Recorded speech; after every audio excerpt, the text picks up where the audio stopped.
Maya Johnson pushed through the heavy glass doors of Lincoln High School, her heart beating faster than she wanted to admit. The hallways stretched before her like a maze of judgment, filled with students who looked at her with curiosity that made her skin crawl. She was one of only 3 black students in this wealthy suburban school, and she felt every stare like a spotlight burning into her back. Her backpack felt heavier than usual, not because of books, but because of the weight of being different in a place that valued sameness above everything else. Maya had learned to walk with confidence, even when her stomach twisted with anxiety. A skill her adoptive father had taught her during their late-night talks about facing the world with dignity. The whispers followed her down the corridor like shadows, students wondering who she was and why she carried herself with such unusual poise for a 15-year-old.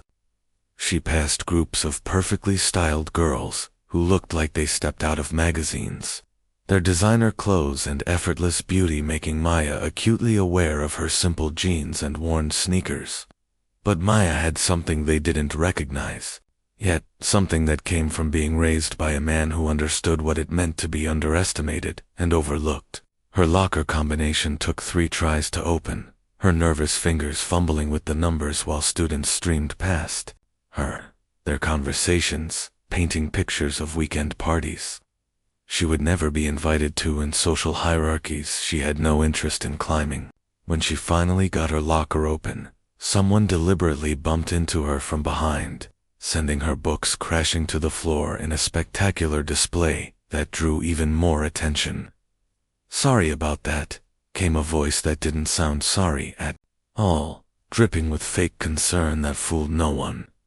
Maya looked up to see Derek Matthews standing over her, his 17-year-old frame casting a shadow across her scattered belongings.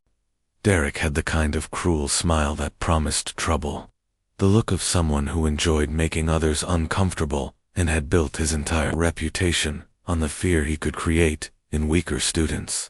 His followers stood behind him like a pack of hyenas, ready to laugh at whatever cruelty their leader delivered next.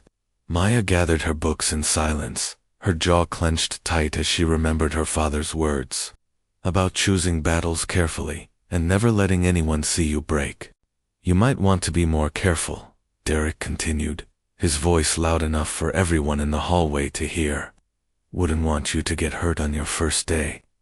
The threat was clear, even though the words sounded innocent, and Maya felt the familiar fire building in her chest that she had learned to control through years of martial arts training.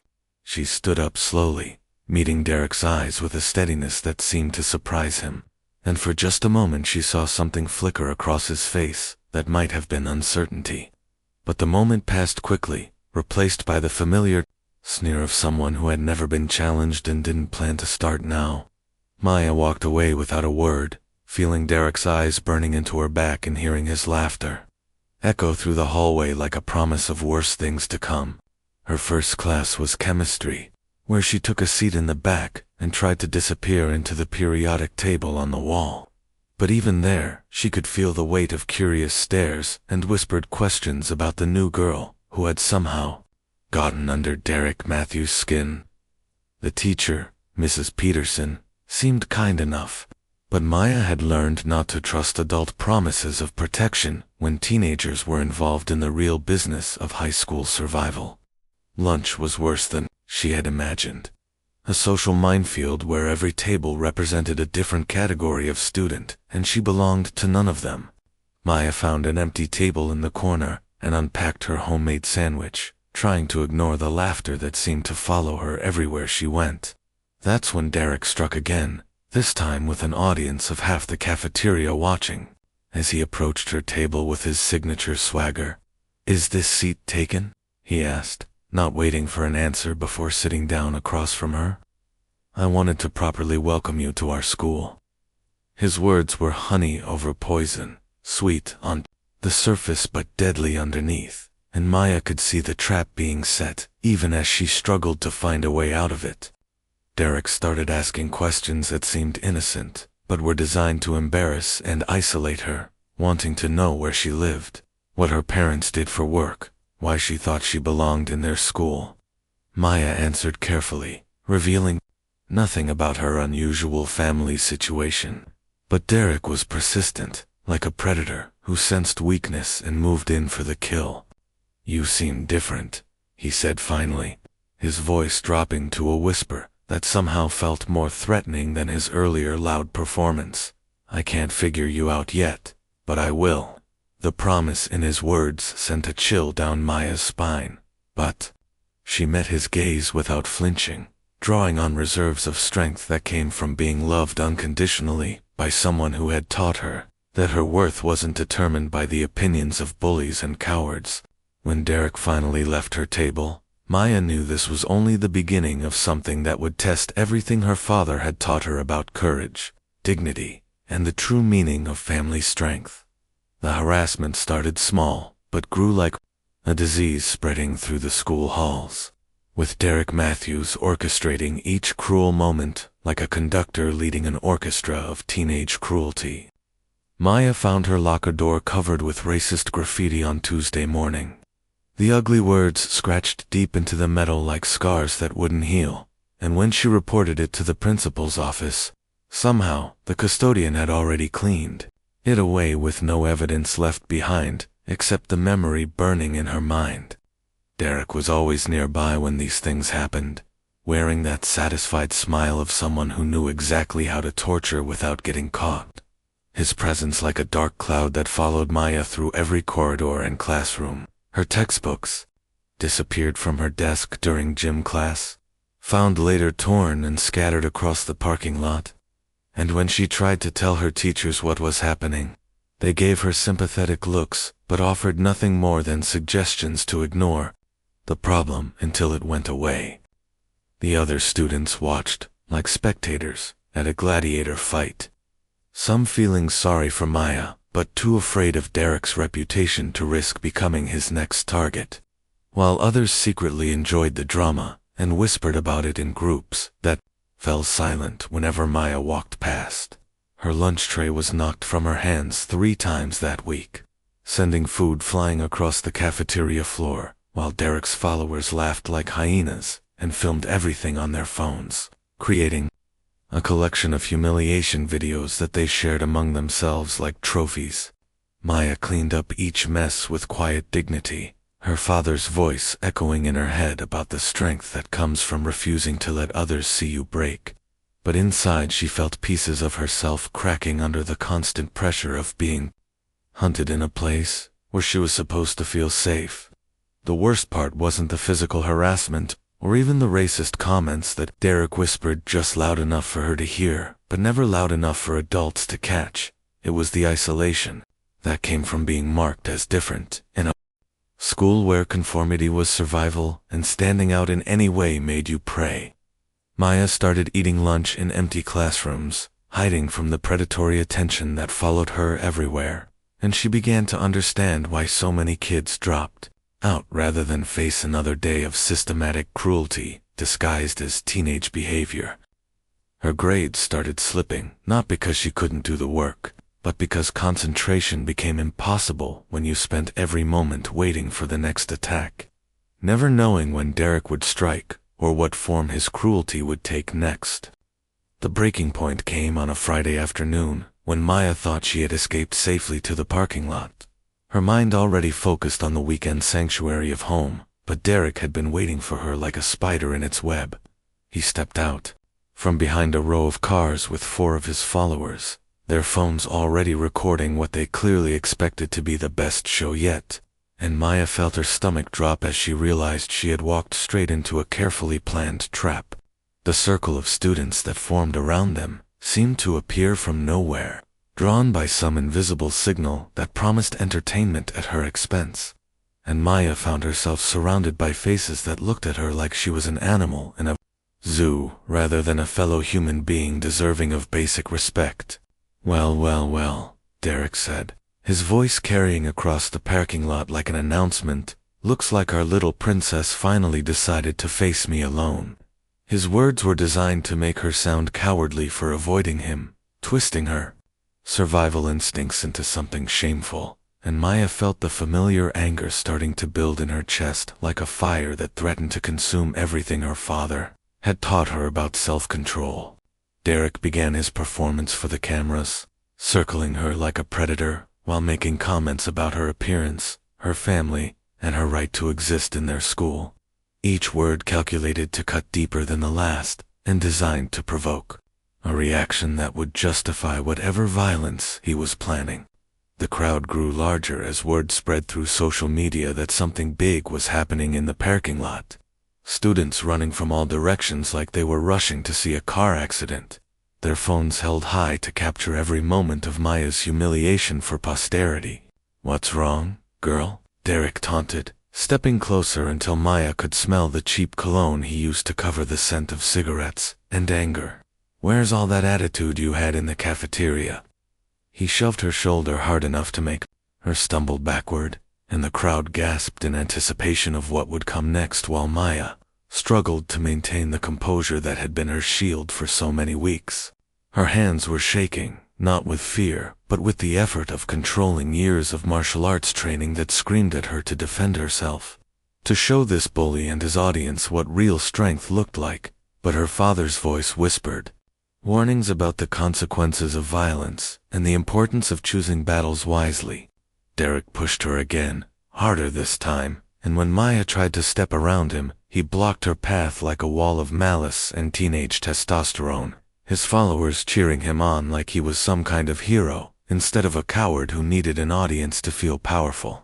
That's when Derek made his fatal mistake, his mouth opening to release words so vile and personal about Maya's adoption and her father that something snapped inside her like a wire stretched too tight, and she looked up at him with eyes that suddenly held no fear at all, only a dangerous calm that made several students in the crowd take an unconscious step backward.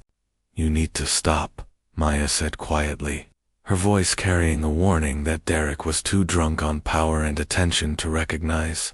But the students closest to her heard something in her tone that made them realize this girl might be more dangerous than any of them had imagined. Mark Sinclair sat in his home office surrounded by scripts and movie contracts, the golden afternoon light streaming through the windows as he tried to focus on the pages in front of him. But his phone kept buzzing with notifications that seemed more urgent than usual. At first he ignored the constant pinging, assuming it was the typical flood of messages from agents and producers that filled his days. But something about the frequency made him pause and pick up the device that would change everything. That screen was filled with missed calls from his publicist, text messages from friends he hadn't heard from in months, and social media notifications that were multiplying faster than he could count, all pointing to something that involved his name, in ways that made his stomach clench with worry.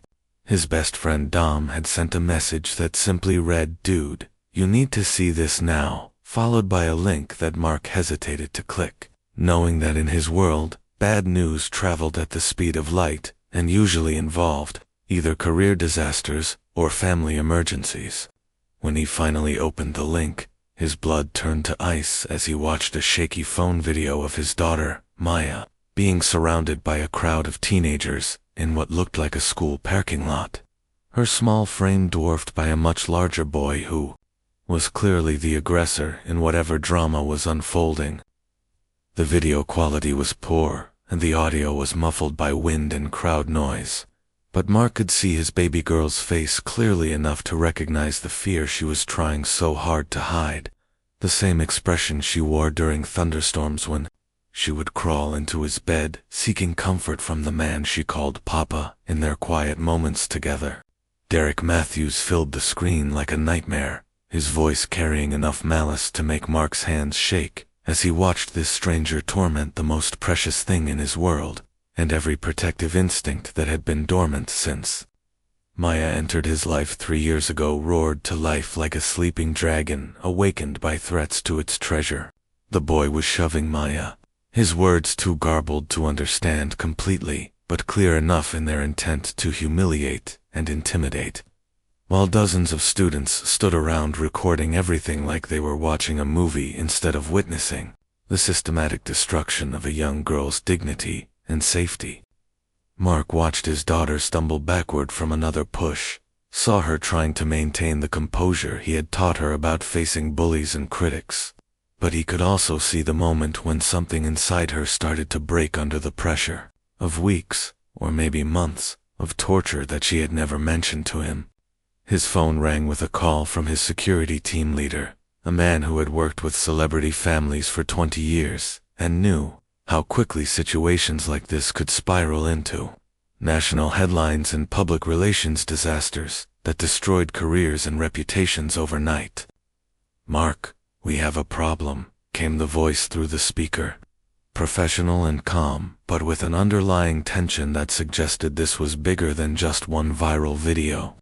"The footage is spreading across every platform, and the media is already picking it up as a story about your daughter being bullied at school."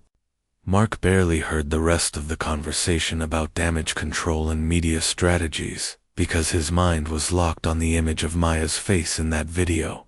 The way she held herself like she was carrying the weight of the world on her shoulders while protecting him from knowledge that would have sent him racing to her school like an avenging angel.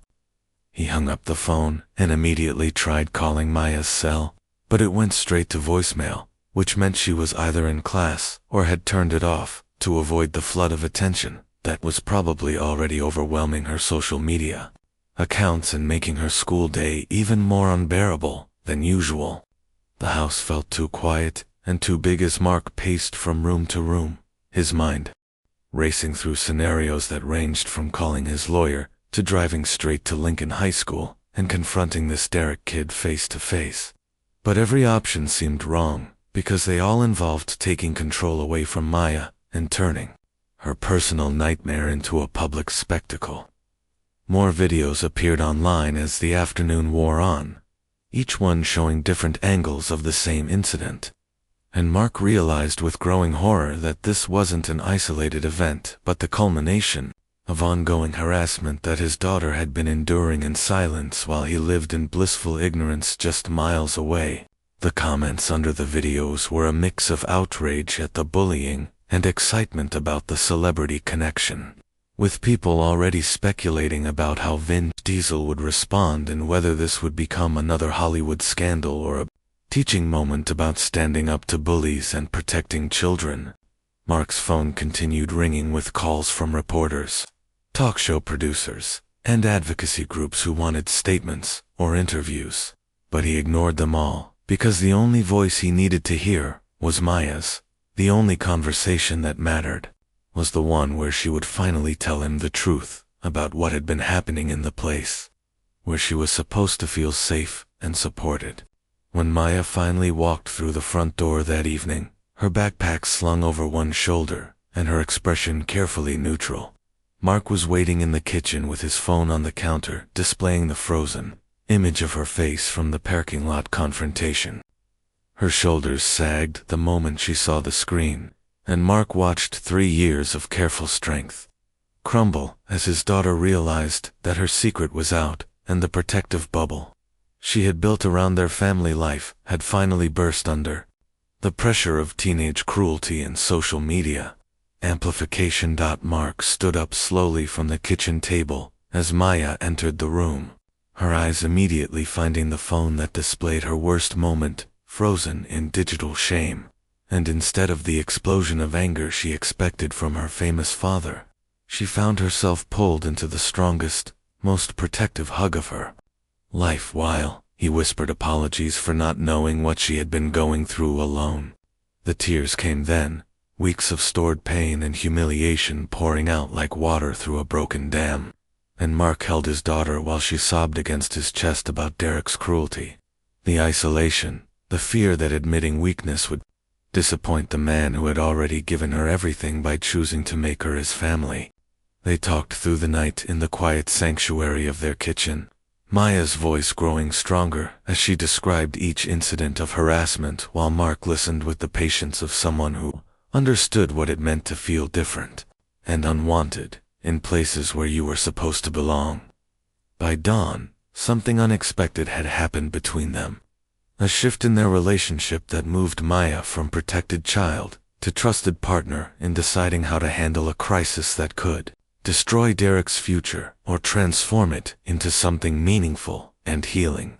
Mark's first instinct had been to use every weapon in his considerable arsenal, to call lawyers and publicists and studio executives who could make Derek Matthews disappear from Maya's life like he had never existed. But something in his daughter's eyes stopped him cold when he started discussing legal action and media responses that would turn their family trauma into entertainment for millions of strangers. Maya surprised him by asking a question that changed everything they thought they knew about justice and revenge. Her voice steady, despite the tears still drying on her cheeks, as she wondered aloud what had happened to Derek to make him so angry and cruel that he needed to hurt others to feel powerful himself. Mark stared at his daughter in amazement, recognizing in her words the same wisdom that had drawn him to adopt her 3 years earlier, the same strength that came not from fighting, but from understanding that real power lay in choosing how to respond to those who tried to diminish you. Instead of plotting Derek's destruction, they spent the next morning researching everything they could find about the boy who had made Maya's life miserable, discovering a family torn apart by divorce, financial struggles that had forced multiple moves between schools, and a pattern of acting out that suggested pain rather than inherent evil, driving his need to dominate others through fear. Maya's suggestion that they try to help Derek instead of destroying him seemed impossible at first. But Mark had spent years working with troubled youth through various charities and knew that sometimes the most damaged kids were the ones most capable of change if someone cared enough to see past their armor of anger and cruelty. The plan they developed together was risky and unconventional, requiring Mark to trust his daughter's judgment about forgiveness, while Maya had to trust her father's experience with turning enemies into allies, through patience and genuine concern for their well-being. Mark called the school principal that afternoon, not as a celebrity threatening lawsuits and media attention, but as a concerned parent who wanted to address bullying in a way that would heal rather than just punish, and his calm, thoughtful approach seemed to disarm Principal Johnson, who had been expecting demands for Derek's immediate expulsion. The meeting was scheduled for the following Monday, giving Derek's parents time to process what their son had done and what consequences he might face, while giving Maya time to prepare for the most difficult conversation of her young life with the boy who had tried to break her spirit through months of systematic cruelty. Word spread through Lincoln High School like wildfire that Vin Diesel was coming to address Derek Matthews personally, and students who had ignored Maya's suffering suddenly wanted to be her friend, their fake concern and sudden interest-making. Her stomach turned with disgust at their transparent attempts to get close to fame. Derek himself seemed to shrink as the weekend approached, his usual swagger replaced by nervous energy and defensive anger that suggested he knew his reign of terror was about to end in ways he couldn't control or predict, and his followers began distancing themselves as they realized that bullying the daughter of a Hollywood action star had been a mistake that could destroy their own reputations by association.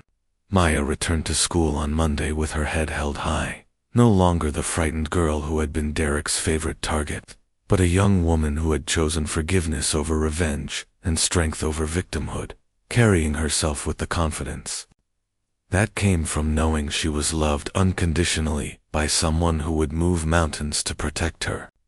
The gymnasium was packed that afternoon with students, teachers, and parents who had come to witness what everyone expected to be either Derek's public humiliation or Maya's moment of triumph. But what they got instead was something none of them had imagined possible, in a world where bullying usually ended with punishment rather than understanding and healing.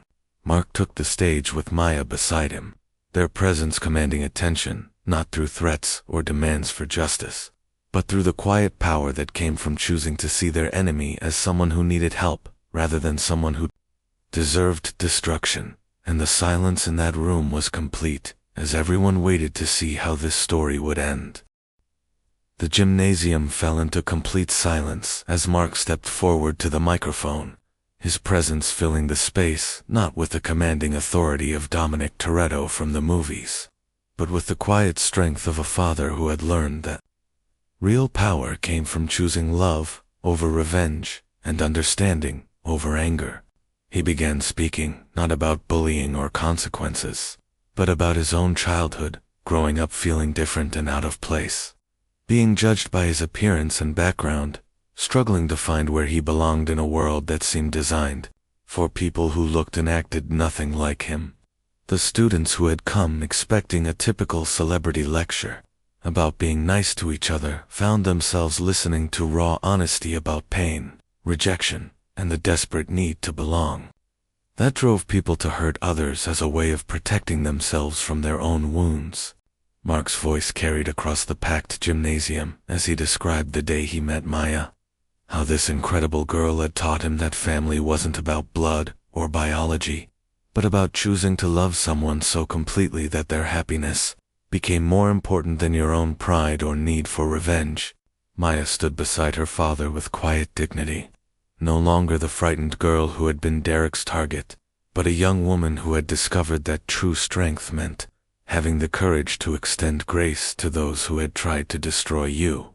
When Mark called Derek to join them on the stage, the entire gymnasium held its breath as the boy who had terrorized Maya for months walked slowly toward the microphone, his usual swagger replaced by the uncertain steps of someone who knew his world was about to change forever.